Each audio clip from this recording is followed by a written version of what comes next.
Bodie believes the 50-year storm is coming next year. 50-year storm? What's that? That's kind of a legend. No, it's real. It's absolutely real. Everything moves in cycles. So twice a century, the ocean lets us know just how small we really are. A winter storm comes out of Antarctica, tearing up the Pacific. And it sends a huge swell north 2,000 miles. And when it hits Bell's Beach, it'll turn into the biggest surf this planet has ever seen, and I will be there. So will I. An FBI agent goes undercover as a surfer to catch a group of bank robbers. Special guest Adam Pincas returns to the show to discuss robberies at an old folks' home, a very uncomfortable fetish, and the scariest part of skydiving. Then we find out if Point Break stands the test of time.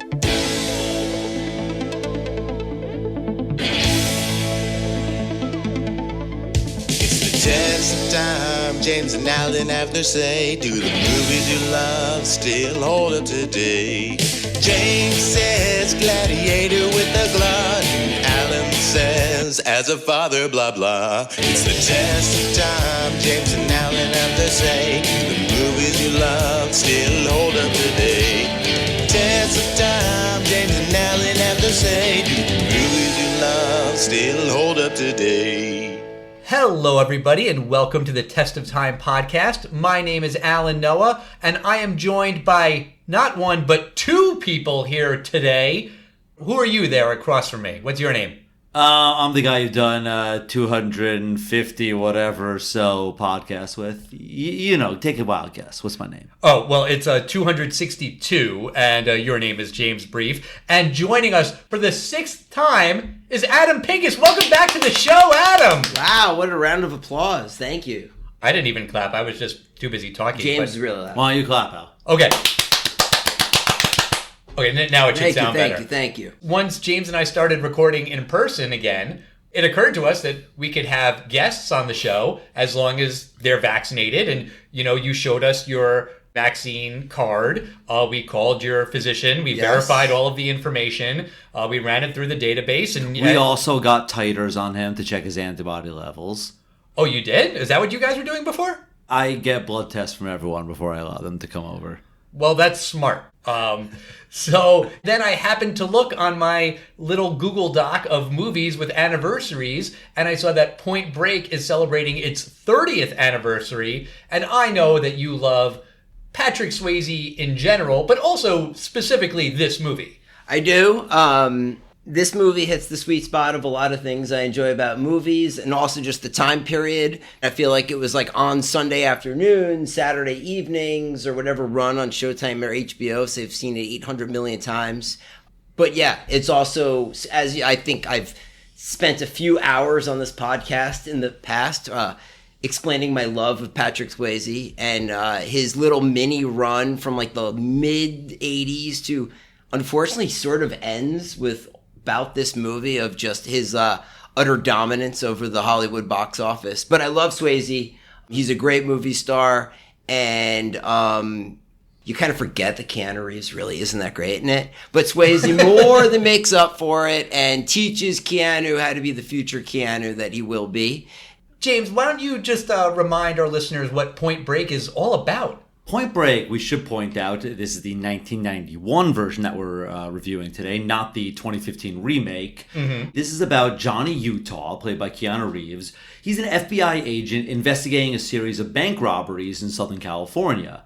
And Utah goes undercover as a surfer once they figure out these robbers are most likely surfers. And he winds up befriending a group of thrill seekers led by the mysterious Bodie, played by Patrick Swayze. Utah falls in love with another surfer named Tyler and discovers that Bodie is the leader of the bank robbers. Then Utah must choose between getting his perp and saving his girl, and maybe getting a thrill or two in the middle. I hope so. I mean, you said that they were thrill seekers, so I hope that they seek thrills and successfully seek those thrills. Oh, they do. And they spent $24 million seeking these thrills and putting them on film in 1991 by director Kathryn Bigelow. She famously was the first female director awarded a Best Director Oscar for The Hurt Locker, and she also followed that up very successfully with Zero Dark 30. When Kathryn Bigelow started popping up as a Oscar-level director, oh, by the way, 15 years ago, she directed Point Break. I was like, what? Yeah, and, you know, this is actually at the time that she is married to another famous director, director James Cameron. They were married from 89 to 1991. I don't know if you noticed, but in the credits, I didn't know that until I watched this time, he seemed to have produced this film. Yeah, and apparently he also co-wrote the screenplay. He's not credited as a writer, but the story goes that he and Kathryn Bigelow did a pretty substantial rewrite on the original script. Where did she fit after, who's the actress that James Cameron was married to from Terminator? Linda Hamilton? So was she after Linda Hamilton? Hold on. I'm curious. Oh, James Cameron's had a lot of wives. There's nothing wrong with that. I'm not saying that there's anything wrong with it.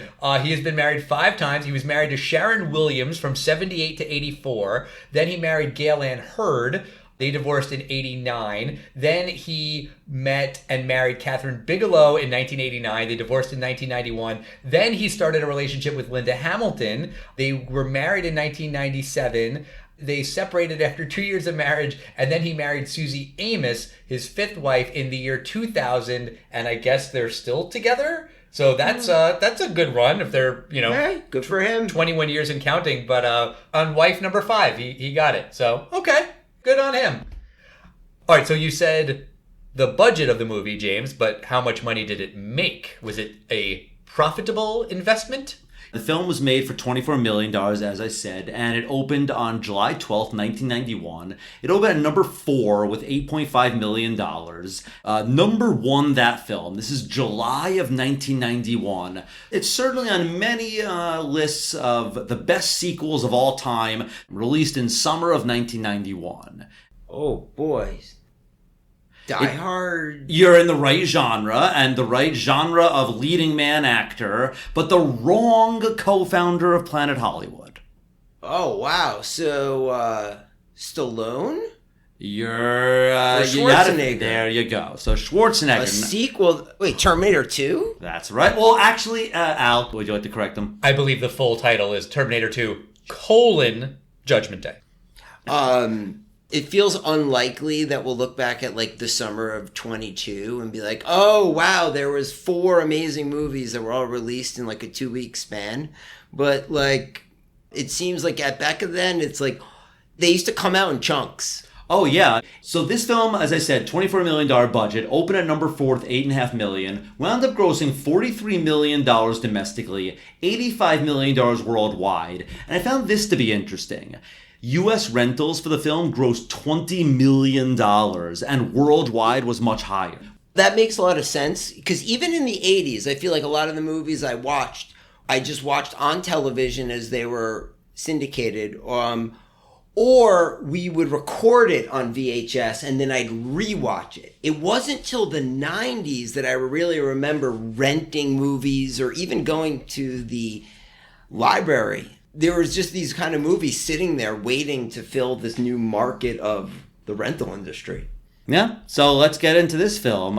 It opens kind of a little duality, if you will. We see this FBI agent played by Keanu Reeves, and there's a little action to show you that he's a young rookie, that he knows what he's doing. And that he's a crack shot. When he's doing the target practice and the cardboard people shape things. I'm sure there's a technical name for those, but they pop up and Special Agent Johnny Utah or trainee Johnny Utah hits the target every single time. That's important. We'll come back to this later. Exactly.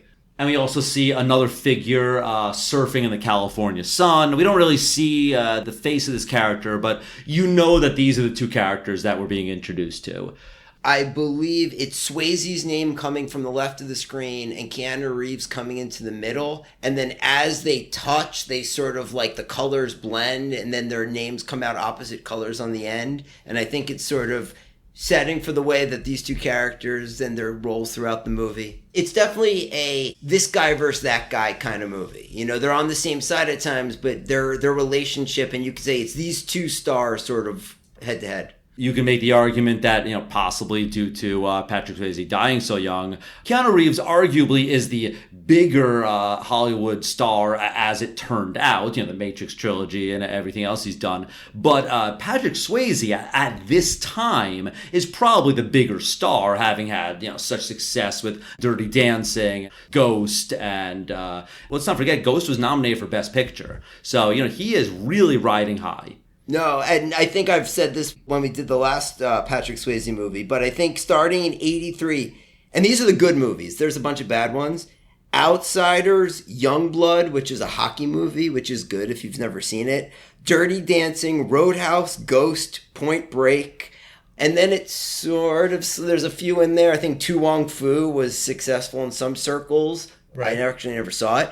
But like, there's 6 movies that all did great at the box office, and even if you don't like the artistic nature of Roadhouse, it's a fun movie. I'm going to ask you, Al, can you please correct him? He said there was a movie, Tu Wong Fu. Can you please say the whole thing? All I'm doing is correcting you on movie titles. It's Tu Wong Fu, Thanks for Everything, Julie Newmar. Is that right? I think you're forgetting a comma in there. But very good, Al. I am so proud that I just knew you'd know all of that. I paused, indicating the comma.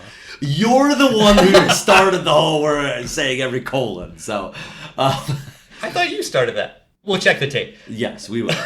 But we meet another character. It's John C. McGinley, always a delight to see on film.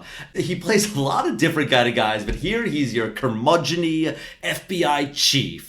He is always mad. He's got to stick up his ass, and then he's a little mad about this young Johnny Utah. And he's got a great line to describe this young whippersnapper. Can I give you the whole line? Oh yes. Oh my God! First, the guy started. He goes, "You know nothing. In fact, you know less than nothing. If you knew that, you'd know nothing. But then you'd be something. But you don't. You're a real blue flame special, aren't you, son? You're young, dumb, and full of cum." And then he goes, "What I don't know is you got a sign here in Los Angeles. Guess we must have ourselves an asshole shortage." You nailed that, Adam. And I mean, young, dumb, and full of cum definitely made me laugh out loud. That's a great descriptor of, I guess, someone younger than you. Also, he's going on this whole rant about how he doesn't believe in junk food and everyone needs to exercise and be really fit and there's no smoking allowed in his office. And then Johnny Utah grabs a donut. I'm like, well, wait a second. If he's all about no sugar and no caffeine and no, substances of any kind, why does he allow there to be jelly donuts in his office? I was wondering as watching this, because the stereotype, and certainly became like a running joke in a lot of movies, particularly in the 90s, of the cop chief or boss who's a real asshole and always yelling and cursing and putting down their cops, but then at the same time constantly letting them do really stupid things. Yeah. But it's become a running joke. But like, was John C. McGinley like the beginning of this stereotype? He's just screaming and yelling, yet at every point, every bad like cop idea that Johnny Utah has, he's like, "Oh yeah, go for it." Yeah, and then later we'll say, "I don't know how I got talked into this." Like, but you did. Like, you were convinced, you signed off on it. I can't imagine that this was the first instance of that trope, but John C. McGinley totally nails it. Now, in Southern California, where this film takes place, there are a string of robberies, bank robberies, and we do get a glimpse of this robbery, and it's this group of characters. They dress as 4 former presidents of the United States, Ronald Reagan, LBJ, you got Nixon, and you got Kennedy. Carter, yes, right. The 4 most recent ex-presidents when this movie was made, except for Gerald Ford. Yes. Let's say the 4 most recent elected presidents. Sure. And one thing about these robbers is that they're very smart. They don't do the whole thing. They don't try to get into the vault. They don't waste time. They just go for the tellers. They basically get a couple $1,000s and then they're out of there. So the police can never get there in time and they haven't been caught yet. Pretty soon after McGinley, they introduce Gary Busey, who is the grizzled veteran police guy, because there's always got to be a grizzled veteran to match up with the rookie. Right.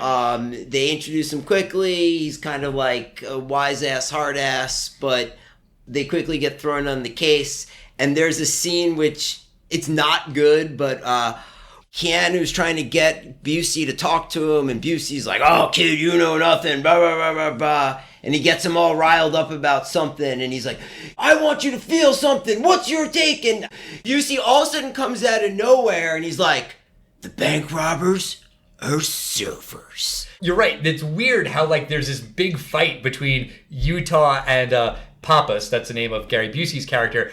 And it's like, Utah needs to, like, drag this theory out of Pappas that, you know, the robbers are surfers.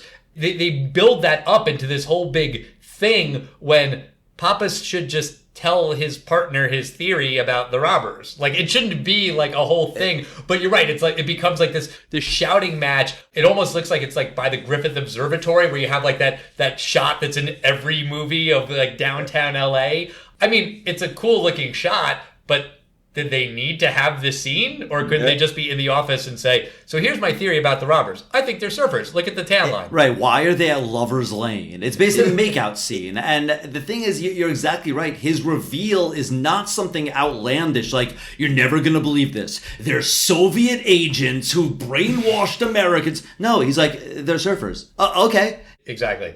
Yeah, and you know, his theory that these are surfers is strengthened by a lab review that says that some kind of substance that came back from one of the robberies, they found residue of something called sex wax, which is basically a wax that you rub on your surfboard. I don't think I saw this in the theater. In fact, I'm almost positive I didn't. But I saw this definitely as a young kid, maybe early teens or something, and I thought this was a very powerful piece of product placement because I didn't know anything about surfing. I grew up in the northern suburbs of New York City. I just assumed that sex wax was the product that you use to rub on surfboards. Is it not? I mean, it is, but I just assumed that this was like the product. Like, there's Scotch tape and then there's no-name brands. We're kind of getting into his introduction and meeting to Tyler. I do want to make a comment on probably one of the more scumbaggy things someone does in a movie and how he picks up Tyler. He thinks she's going to be his in into surfing, that of all the people to teach him how to surfing, she's the only one that is the magical surf teacher so he could infiltrate the surf bank robbers. Right. So they do some quick searches in their magical, cop laboratory, and they find out that Tyler's parents died in a car accident. Yeah. So, because he's an FBI agent undercover, he goes in to convince Tyler and then tells her, now this is, if all you knew of Keanu was Bill and Ted. And I know he was in some other movies, and I'm sure even if I looked at them, I'd be like, oh yeah, I like that movie. I like them. Keanu was not a great actor early on. And the delivery of this speech, and maybe it's because he's playing undercover, and in real life he's a bad actor. I mean, in the movie he's a bad actor playing an undercover agent, so he's bad at delivering it. But I have a feeling he's just really bad. He gives Tyler this whole speech. His parents died. I forget exactly how, and basically guilt trips her into giving him surf lessons because, like her, his parents equally died, and even though they wanted him to go to law school, and he went to law school, when they died, he realized he was living someone else's life. You're right. I mean, it is a super scumbaggy move. That's like the worst thing that he could use to get in with this woman. Also, why does he need that? Also, why would anyone just meet someone and ask for surfing lessons and then go in an impassioned speech about how your parents died when it's literally your first conversation with this person? To me, doesn't that scream this guy's an undercover agent? Who talks like that? Who brings up their dead parents in their first conversation with anyone? In any situation. I also love how she tells him that he's too old to learn how to surf, and he's clearly the rookie, so he's 24, 25.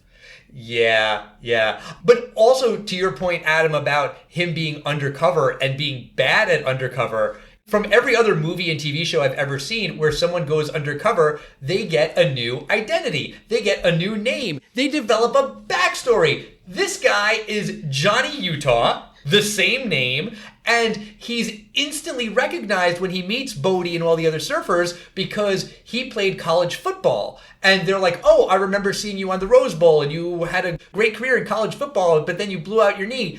So if this guy's that recognizable and he played in one of the biggest college football games that's like nationally televised, you would think that Chief John C. McGinley might say, yeah, Johnny Utah, you can't go undercover. Everyone knows who you are. To a group of probably young people. Maybe you can go undercover in a nursing home, but as Sure. like an orderly. But Right, to bust a string of robberies at an old folks home?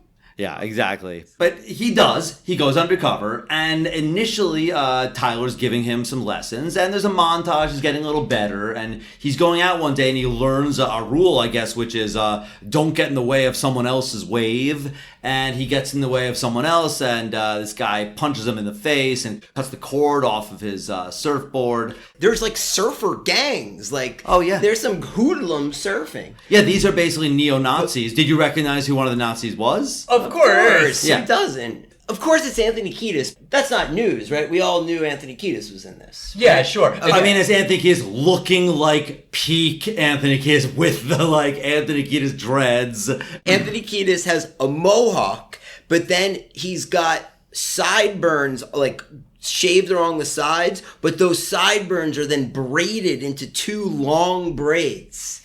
Yeah, it's really a fantastic haircut. And just random Red Hot Chili Peppers fact, last week we talked about Back to the Future Part 3, which has Flea in it. So 2 weeks in a row, actually I guess 3 weeks in a row, because he's also in Back to the Future Part 2, but that's 3 weeks in a row we've talked about movies with Red Hot Chili Peppers in them. When he is surfing with Tyler, there is a scene where they glimpse in the sun a beautiful long-haired blonde man surfing, and he gets one of those, whoa, who is that? And she's like, that's Bodie. He's a real searcher.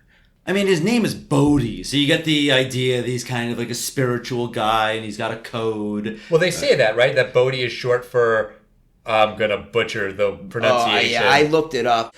I think it's something that, like, in Buddhism, you give up enlightenment to help others. It's something like that. I'm sure I'm messing that up, and I'm not even going to try to pronounce the long word that Bodhi is short for. You know, in Almost Famous, they use the word, I'm a golden god. Like, that's the way I look at Patrick Swayze, like, in that scene. He's a majestic specimen in this movie. I mean, That right? sounded so sexy. It's true. Utah winds up running to the gang on the beach, and they all attack him, and Utah's holding his own for a while until Bodhi intervenes. He's like, relax, he's with me. Bodhi and Utah basically kick their asses, and Utah goes back and he goes to his boss, John C. McGinley, and he's like, I found them. I found the gang of surfer hoodlums. And like using the evidence they had that they're probably surfers, they pieced it together and look at these pieces of shit. They all have records. Right. So Bodhi and Utah are becoming friends, and Bodhi invites Johnny Utah to his party. And I always feel like in life, I never know how to dress for special occasions or certain occasions or parties or whatever. But Johnny Utah shows up to Bodhi's party in a long sleeve collared shirt. And instantly I'm like, that's wrong. That is wrong. These are like surf dudes that never wear much clothes at all. And everyone else in the party is wearing like t-shirts and like ripped tank tops and stuff. And he's in a fucking button-down collared shirt.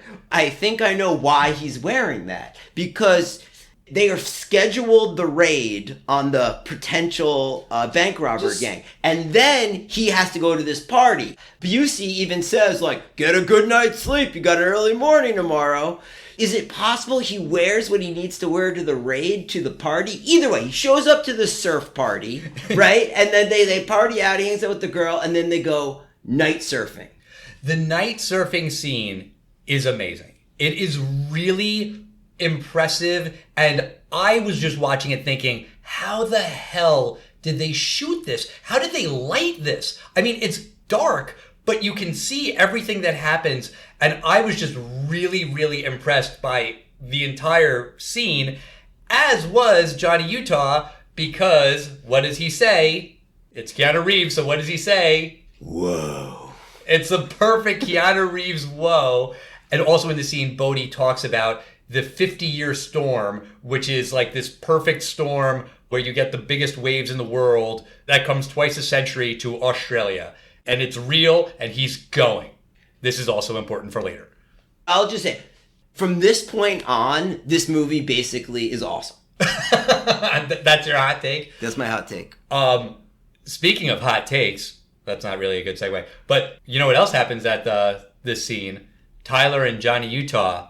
It is heavily implied that they have sex on the beach, and I am not talking about the cocktail. And I didn't see any blanket involved, so there's just sand going to go in all the wrong places. Or all the right places, depending on your point of view. Oh. I don't see that point of view. I'm not saying I do. I'm just saying, to each their own. A sand fetish? Oh, God. No. But no, they definitely have sex because they wake up in the morning and it's evident that they're not wearing clothes. Good for Johnny Utah and Lori Petty. And then Johnny Utah realizes that he's late to his own raid. And, Lori Petty at this time, she had, in this year or two, she really has her moment. We saw her in A League of Their Own, and she's one of the principal stars of that film. And this film, she's the main female character.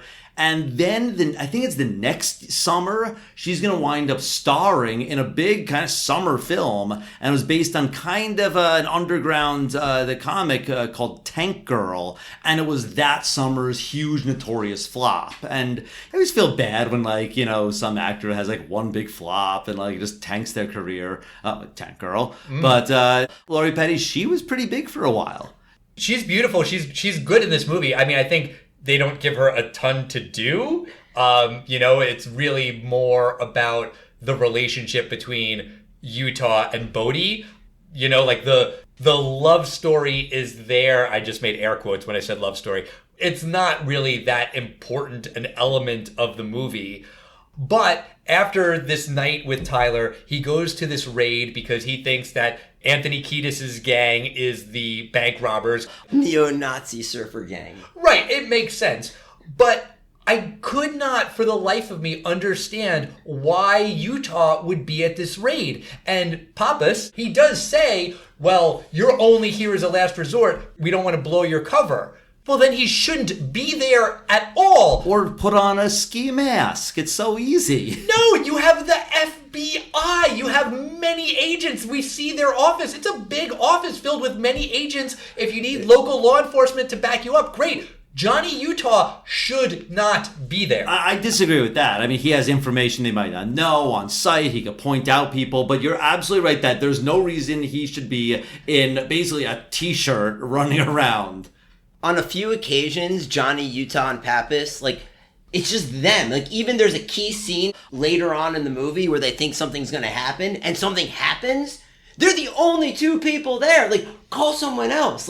Why does John C. McKinley keep letting them do things when it's evident they don't know how to follow proper police procedure?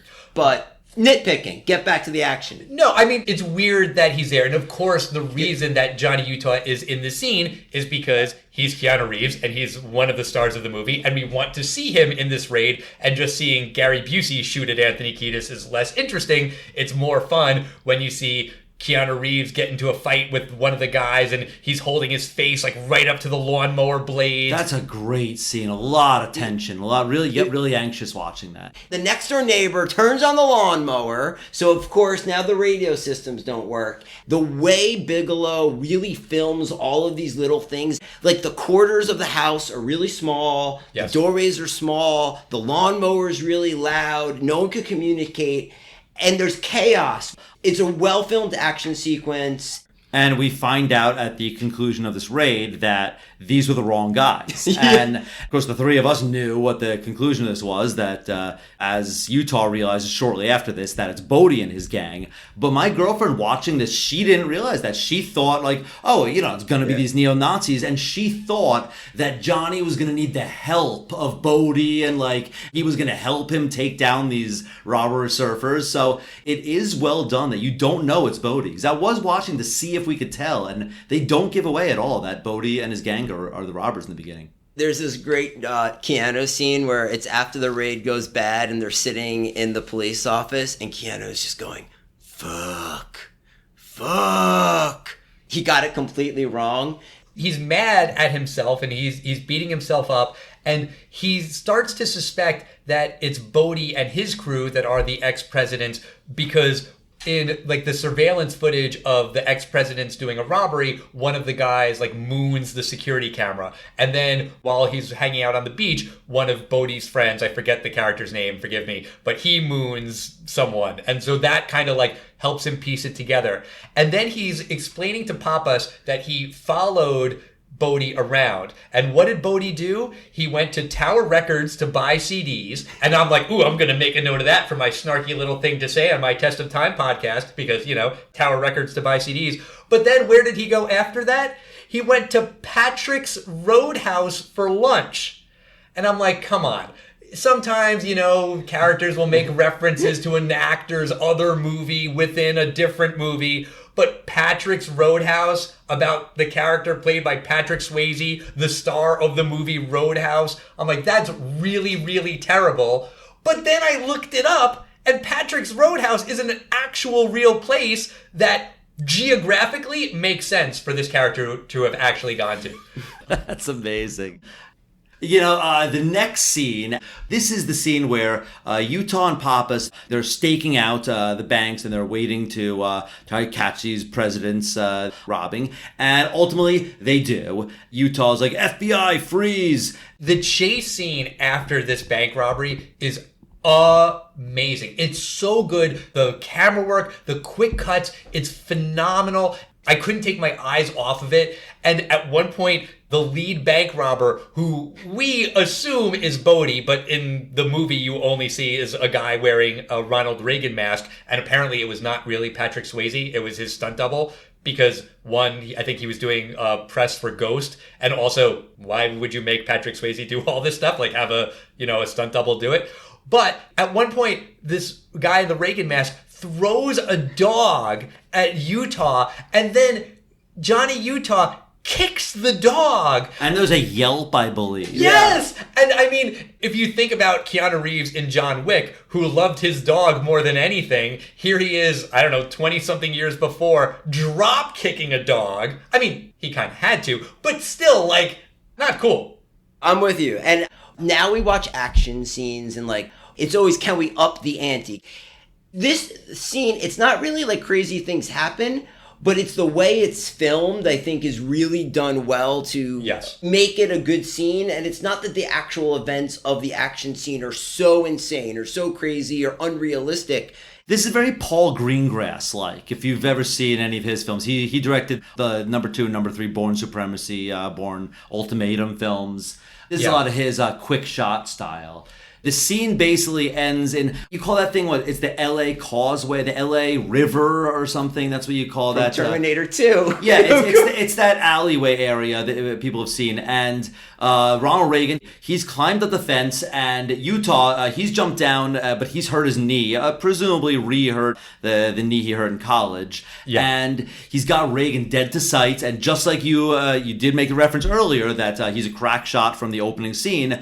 If Utah wants to, he can end this right now. He can take out Reagan, and he just stares at him, and Reagan looks back at him, and you could see Patrick Swayze's eyes through the mask, and what a good actor. I mean, just his eyes you could see. And there's just a look between the two of them, and Utah is frustrated. He decides not to basically execute him, and he just fires his entire magazine into the air in frustration.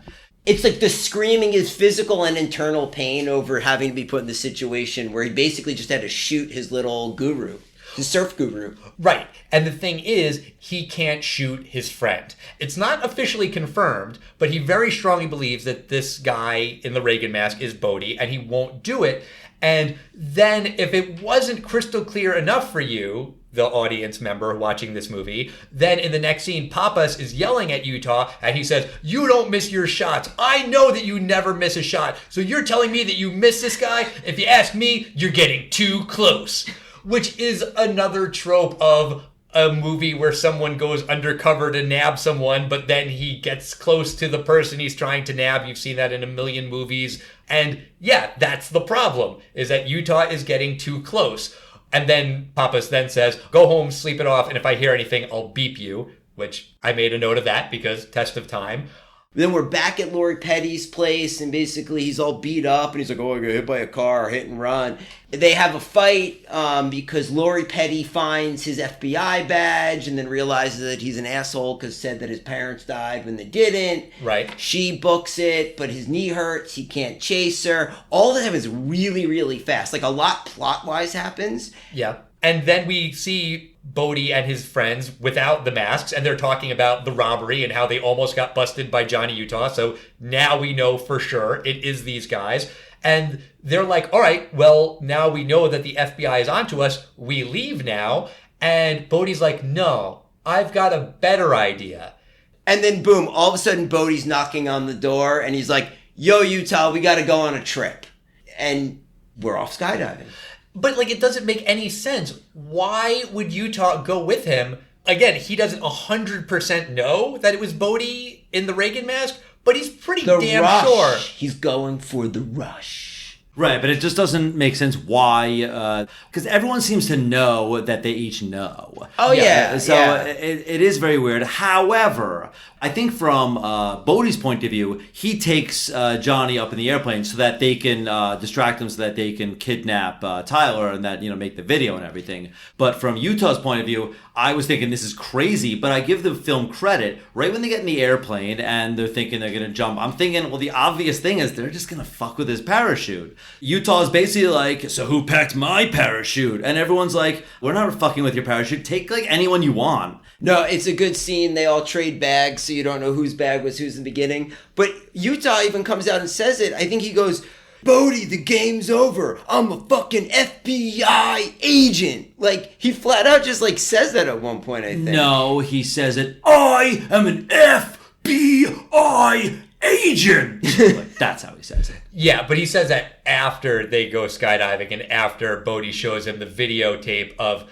Tyler being kidnapped. I did just want to say one thing about the skydiving scene, because James, you and I have gone skydiving in real life on my bachelor party in 2007. Jesus, that was a long time ago. You and I went with another friend of ours, Ben, who is going to come on and do Revenge of the Nerds with us someday. He was supposed to do it a couple years ago. We'll get Ben on eventually. But the crazy thing about skydiving is you're jumping out of, like, a plane that you don't have to jump out of. It's not like the plane's crashing and you jump because you have to save your life. And they say that in this movie. I think Bodhi says, like, you're about to jump out of a perfectly good airplane. And I remember thinking that when we went skydiving, and I don't remember if I thought that then because of this movie or not, but that's the craziest shit about skydiving. Absolutely, Al. I'll tell you, by far, for folks that have not skydived, the least scary part, I'd say, is once the parachute's open. That part's, just sightseeing at that point. Well, that's fun. Yeah, that's fun. The single scariest part, in my opinion, it was the part where you're sitting, your butt is in the airplane, and your feet are hanging outside an airplane, because that is the point of, like, my life is 99.99999% safe right now. Why am I doing this? There's no good reason to do this. Al, Ben, I'll see you guys on the bottom. You guys just left. No! But as you're thinking about this, you're already pushed out of the airplane. I will disagree. I think the scariest part of skydiving is when you're sitting right next to the door, and then you see your friend go out the door. That, to me, was really scary. I forget the exact order. I think it went Ben, you, and then me. Is that right? I thought I was last, but I know I was not first. So I definitely remember, I think we saw Ben go first. Yeah, like, watching Ben go out of the plane really freaked me the fuck out. Right. And then I was like, nope, change my mind. And of course I got a guy strapped to my back because it's tandem, and he's like ignoring me, and he hears that a million times every day, and he just jumps anyway. But, like, I mean, that was terrifying. Adam, I wish you had been at my bachelor party. I wish we had been friends then. If you were there, would you have gone? No. There's 0.000% chance that I would ever voluntarily choose to jump out of a plane. Zero interest. And I believe in adrenaline, but yeah, no. I don't even want to surf. I mean, the idea of surfing sounds like fun, but the idea of drowning, it's too close. You can't beat the real thing, but the best part about skydiving is that 30 to 45 second free fall when it's just you, gravity, and I know you did this for a fact. I know you have to try to fly. You have to try. I mean, yeah, but you can't. And actually, the Earth is not plummeting towards you. It's very slow when you're looking at it. And, you have goggles on, so wind is not in your eyes. It's kind of still. I thought that was an incredibly zen moment in my life. And that 30 to 45 seconds, that's the great part about skydiving. And I think Keanu Reeves did a fine job portraying, at least, his awe. And he never felt anything like this emotion that he's feeling. And I thought that Catherine Bigelow, or whoever the cinematographer was, did a great job portraying the essence of skydiving. While can't beat the real thing, good job.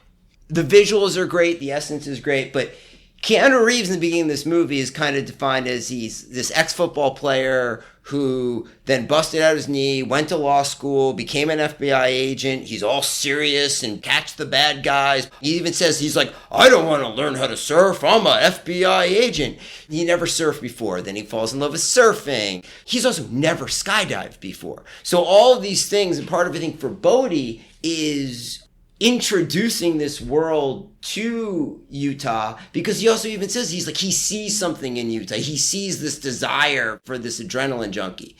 And then they jump out of a plane. And then they all hold hands. Yeah, as they're holding hands, I mean, it's sort of like what you're saying, James. You can try to fly when you're skydiving, but you're not flying, you're falling. And in this movie, they're kind of like, oh, come over here. And they sort of shoot themselves and propel themselves this way, and they go a little faster and go a little slower, and they catch up to each other even though they jumped at different times.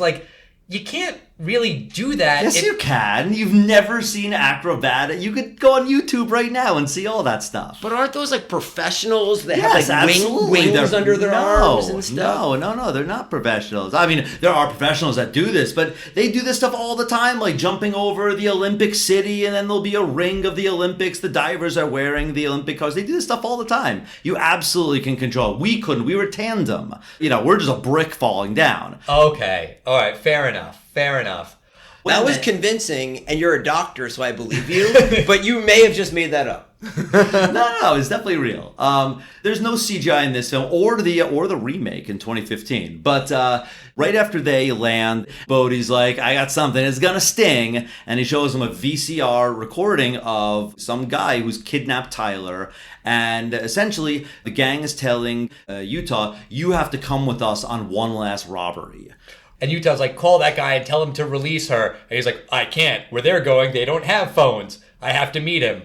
Of course, the whole thing of cell phones kind of renders this plot point moot. The chemistry between the two leads is great. And we probably haven't touched upon enough how good it is, because that's kind of what keeps this movie going. After he shows him the video, and Utah basically grabs Swayze and holding Swayze up, and he's choking him. He's like, I know it hurts, Utah. I know it hurts, Johnny. At this point in the movie, Patrick Swayze is the bad guy. There's no question about it. But he still has this charm, this slither to his voice that just draws you in. Johnny Utah, he knows he's a bank robber. He has killed people. He's kidnapped his girlfriend, threatening to kill her if he doesn't help her. And still Johnny Utah, what's he say? He's like, well, then we're wasting time. I'd make the argument that he actually hasn't killed anyone yet, and at this point, he's not an irredeemable bad guy yet until the next scene. And maybe the whole kidnapping Tyler could have just been, it was just a little ruse or something, and he never really hurt her. He released her a second after that. But the robbers, they all go. They put on their masks. Utah doesn't get a mask. The five of them go into the bank. And while they're doing a robbery, two things change. One is that for some unexplained reason, Bodhi decides to break his own rule, and he decides to waste more time by going into the vault. They stick up the manager, and the manager's like, do whatever they say, Terry, to some poor bank teller. You do it, man. But the second thing that changes is that in the crowd, as opposed to just being civilians who are all, waiting to be released, there's an undercover cop. And the cop like motions to the security guard and is like, hey man, let's take these guys. And the security guard is like, come on man, please don't, let's not do this. Just let him rob. It's got insurance, who cares? But it goes wrong. The cop says freeze. The cop is killed. The security guard is killed. One of the bank robbers is killed and another one is shot. And so 3 of them escape along with Utah. No, they don't take Utah. Yeah, Utah. Oh, I'm sorry, they don't take Utah. They crack him in the face with a pistol, whip him, and then he's left on the ground. Once Swayze has murdered civilians, including an armed security guard, he may not know that the other guy's a cop. But once he's killed an armed security guard, why doesn't he just kill Utah? Or is it just kind of one of these like, we've surfed and skydived together, we are now brothers? Is it one of those things? Utah spared his life. I mean, listen, at this point, wouldn't you have just killed Utah like 3 scenes ago instead of taking you skydiving with him if you didn't have like an affinity for this guy? I think what it really is that these 2 characters have stopped listening to their brains and they are now not following logic. If Bodhi was being logical, he would have done the simple robbery like he always does. Get in, get out. It doesn't matter if there's an undercover cop there because by the time he convinces a security guard to maybe grab my gun and you grab your gun and you'll cover me, they're already out the door. It doesn't matter. But Bodhi is not thinking that way. Now he's just acting on impulse. He's acting on instinct. And that's what Utah is doing. Utah knows that when he has that shot at Reagan, he should take it. He should stop this. But he doesn't. They are both getting too close to each other. They have both been influenced by the surf and nature and this Buddhist feeling of enlightenment or whatever, and they're making really bad decisions. Both of them. No, you're right. I think that makes a lot of sense. I love this movie, but that was way in depth for me. I'd say, if anything, it's their bromance, man. They're just keeping it going. They're like 2 crazy teenagers that are just getting into trouble. But they're also not even listening to their coworkers. Basically, the other surfers are like, let's book town tonight, man. Like, Would you listen to that guy either? That guy didn't seem trustworthy. Yeah, I guess not. But you know, everyone at the FBI like would have had other ideas, and you were even saying, why don't they call backup at certain points in the film? But you know, they don't. The robbery goes awry. The FBI comes and they decide that they're going to arrest Johnny. I guess because he's taken part in a robbery where a cop was killed. So with good cause, absolutely, John C. McGinley should arrest Utah. Right. I mean, you arrest him 100%. and then sort it out later, and maybe there's something to do there. But Pappas is like, I'll take him in, sir. Pappas immediately takes the handcuffs off him, and he's like, all right, let's get these sons of bitches. Right. And Utah fills him in on the whole Tyler was kidnapped thing. They get to the airport. There's a shootout. Pappas is killed by one of Bodhi's men. One of Bodhi's other guys is shot and is really bleeding and is probably not going to make it. They take Utah with them. Again, maybe not the most logical thing to do. Maybe they could just leave him there on the tarmac. But they bring him and they jump out of this plane again. They don't give Utah a shoot. Which is the only time in the movie that actually Swayze really jumped out of a plane. When Bodhi, he's like, adios, amigos, and he just like throws his arms back and he like flying out of the plane. And then as he's going, and there's where Keanu's sitting there and you could see him like, oh fuck, and he's just like deciding if he's gonna do it. But the whole scene is just done really, really well. It's just adrenaline for the audience is going to. Yeah, it's a very tense scene, you're right. And Utah jumps out of the plane after these guys without a chute and propels himself down to get to Bodhi. He's got a gun, but he can't hold the gun on Bodhi while holding on to him while also pulling the chute. So then he has to drop the gun to pull the chute. He lands, but it's another rough landing, again on his knee. And Bodhi's able to escape. He does make good on his promise that he delivers Tyler. She's unharmed. But he just drives away with the guy who is holding her hostage and a couple of duffel bags worth of cash. And, just leaves Tyler and Utah in the desert. Yeah, and presumably somehow they get rescued, but no water, no cell phone. He's in a t-shirt, she's in lingerie. The desert gets really cold at night. But either way, the crux of the film is over, and we come to the epilogue. Right. Utah is tracking down Bodhi at this 50-year storm in Australia. He knows that he's going to be there. He finds him there. He says, like, oh, I just missed you in this place. So he's clearly been on his trail for a while, which to me meant that Johnny Utah has faced no consequences for taking place in the armed robbery, which led to the death of a police officer, which, like, really? Like, a little bit? Maybe he should have lost his job or something? What did he do wrong? He participated in a robbery. He had to. There was a civilian that was being kidnapped. There's things he did that were definitely worthy of no longer being an FBI agent. Yeah, and then he does yet another one, probably the worst one, where he gets Bodhi in handcuffs after they have this big fight, and Bodhi's like, come on, man, let me go out there and ride this wave. This is my last ride. I have to do it. You know I have to do it.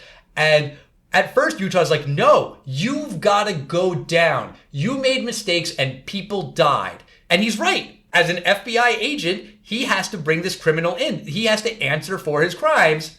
But then he's like, nah, and he lets him go.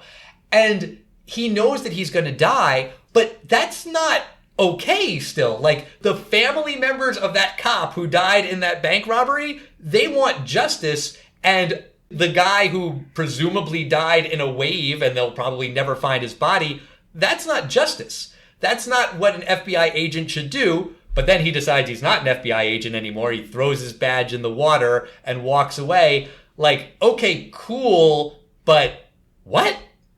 It's a very weird ending. This is like a bromance. We didn't talk about the football scene when he tackles him real hard in the water and his friends are like, hey man, he's like, don't you know who this is? It's Johnny Utah. He's allowed to tackle me in the water. Right.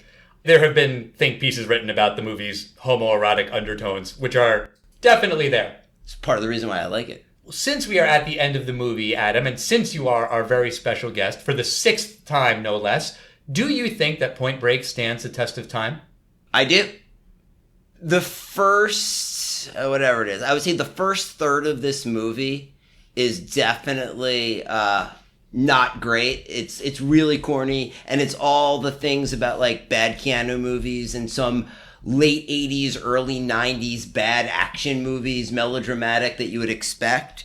But the chemistry of the main leads is great. What happens is secondary. I think it's the way it's all put together, the way it's filmed, and the way it's edited. And like I wrote this down, from the party at Bodhi's house, then they go night surfing, then they have like the 20-second beach sex scene, then they go to the FBI raid, then Keanu figures it out, then they go to the stakeout outside the bank where we didn't even talk about the 2 meatball sandwiches. Then there's the foot chase in LA. Then there's he doesn't shoot Bodhi in the head. Then Bodhi's showing up at his house to take him skydiving. Then they do the skydiving scene. Then they do another bank robbery scene. Then they go back to the airport, have another shootout where Pappas dies. Then they go back up into the plane. Then they do jumping out of a plane without a parachute. It's just like a nonstop series of really good action, and it's one of those things where you look up an hour and a half later and you're like, oh, this was awesome. Okay, so you're in it for the action, the thrill ride, and you think it stands the test of time. I'm in it for the good time. And Swayze's really awesome. I mean, there's only a handful of great Swayze movies, but this is one of them. Gotcha. All right, James, what do you think? Well, you know, it's interesting. I've seen this film plenty of times, but I hadn't seen it in a while. I've actually more recently seen the remake from 2015. I don't know did either of you see that film? I haven't. I did not. I remember that it came out around the same time as The Force Awakens, and I was like, why would they release a movie now? It's just going to get crushed. Oh yeah, counter-programming for, the adolescent boys who need an alternative to Star Wars. Yeah, it was a huge flop. $105 million budget. It made $20 million or something. But the movie was beautiful. It had no CGI. I mean, it really elevated the stakes. I mean, instead of just surfing and skydiving, they did snowboarding and like that helicopter snowboarding where you go to the peak of a crazy mountain, skateboarding, mountain climbing. There's an unbelievable wingsuit scene. Those are those suits that you look like Batman sort of and you fly around. It's unbelievable. And I actually read that like 3 of the 5 people in the wingman suit scene, they're dead because they're all real stuntmen and they just died in a year or 2 after these scenes were filmed. It's a crazy scene and they almost miss hitting the mountain at one point and it's probably real, but it had a horrible plot. So, when you think about it, it was right for a remake. I mean, let's do 4D and Ultra, but it really shows that this film, it's the chemistry of these actors that are really, really what does it. I mean, I like Keanu's woe-ness, and my girlfriend, she knows Patrick Swayze more of Dirty Dancing, and she's seen Ghost, but she actually didn't recognize that was Patrick Swayze for the first couple scenes of him, because he looks really different and he's really gritty, and it's just a testament to him that he could play such different characters so well. But another thing that I found funny was that she thought that it was funny seeing a non-insane Gary Busey, because she was like, I only know the totally insane guy that we know now in Entourage. He actually did have some kind of motorcycle accident, I think, like in the late 90s, and actually did mess up his brain, or maybe some other things messed up his brain as well.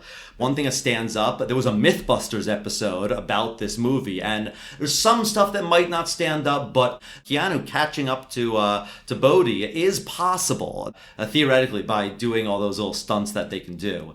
But finally, I'm going to say that this film is really, really similar to the first Fast and Furious film, The Fast and the Furious. Yes, that series, while I like it, it's completely bonkers and it's going into basically James Bond with cars.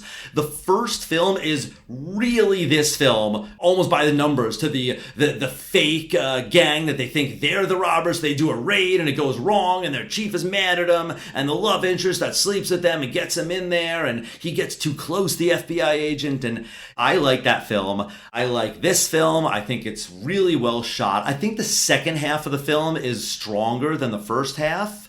I feel like they should have filmed the skydiving scene earlier, just with Bodhi and his gang, before they knew he was the undercover guy. It just Definitely. Really, it never sat right with me and still doesn't.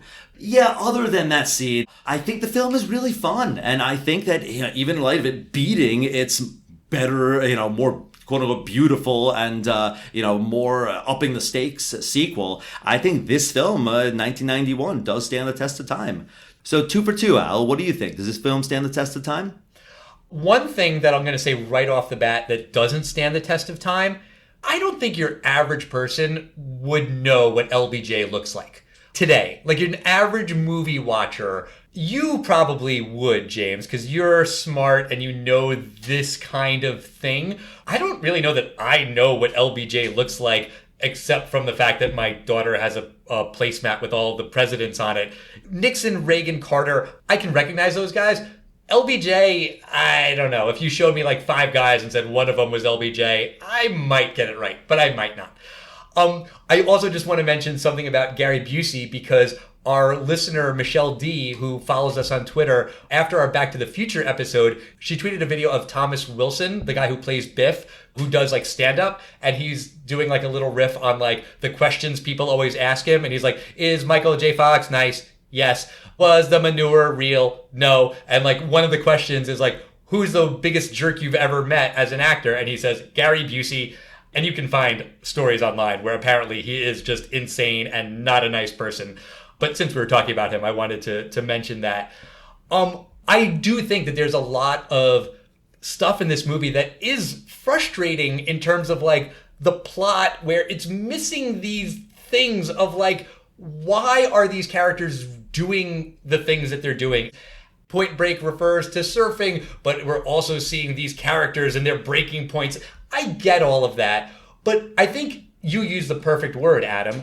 This movie is a bromance. It really is about these two characters and the way that they interact and the way that they, in a way, fall in love with each other. And that's great. I'm all for that. But it just doesn't do a perfect job of like showing why. Why doesn't Utah take that shot when he has it? Because they're friends and they went to a party and now Utah's dating Bodhi's ex-girlfriend and is cool with it. So the motivations of the characters of Point Break really get under your skin. Well, I'm saying the lack of motivation of the characters of Point Break has gotten under my skin. But basically, yes. You continuously have the worst opinions. Dude, this is Point Break. Hold on. You're I'm not judging finished. I'm not Point finished. Break. I'm not finished. Like it's Godfather. No, listen. In spite of all of that, I do really agree with you, Adam, that the movie is just shot so amazingly well. It's edited so well.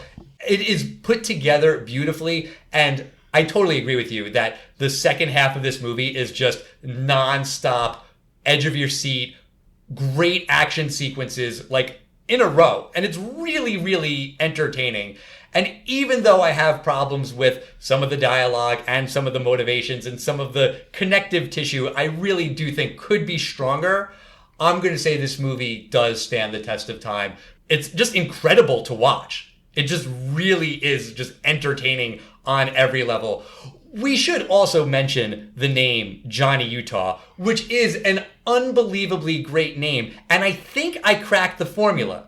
The formula is you take a generic sounding name and you pair it with a state that ends in an So you have Johnny Utah, you have Tony Montana, you have Indiana Jones. Those names sound awesome. It doesn't work for like a fancy sounding name and a state that doesn't end in an because I don't want to see a movie about Archibald, Rhode Island. That doesn't sound interesting. That guy doesn't sound cool. I think it was just a thing on Johnny Unitas. It was Johnny Unitas and someone sounded else. like a football name. It does. It does sound like a good football name. So can I ask one more thing? So Yeah. I there's a fan theory out there. Okay. Considering the fact that we did Fight Club together, I think I should share it. Okay. Bodhi's not real. Oh. That there's only Johnny Utah. And if you go back and look, I made this shit up. There's no fan theory, but it sounded believable, right? It did for a second, but then I was thinking about like Tyler interacting with both of them at the same time, and I was like, no, that doesn't work. Oh, does it though? They jump out of the plane with one parachute? Here's what I'll say. I bet you could make a convincing BuzzFeed article that would get a lot of clicks until someone who really knows the movie would comment and be like, here's 37 reasons why that article is bullshit. But you should totally do that and get the clicks. Go for it. I had you going for a minute. You did. Adam, thank you for coming back on the show. I'm not even going to ask. Of course you'll come back for a 7th time, right? Of course. You're welcome anytime.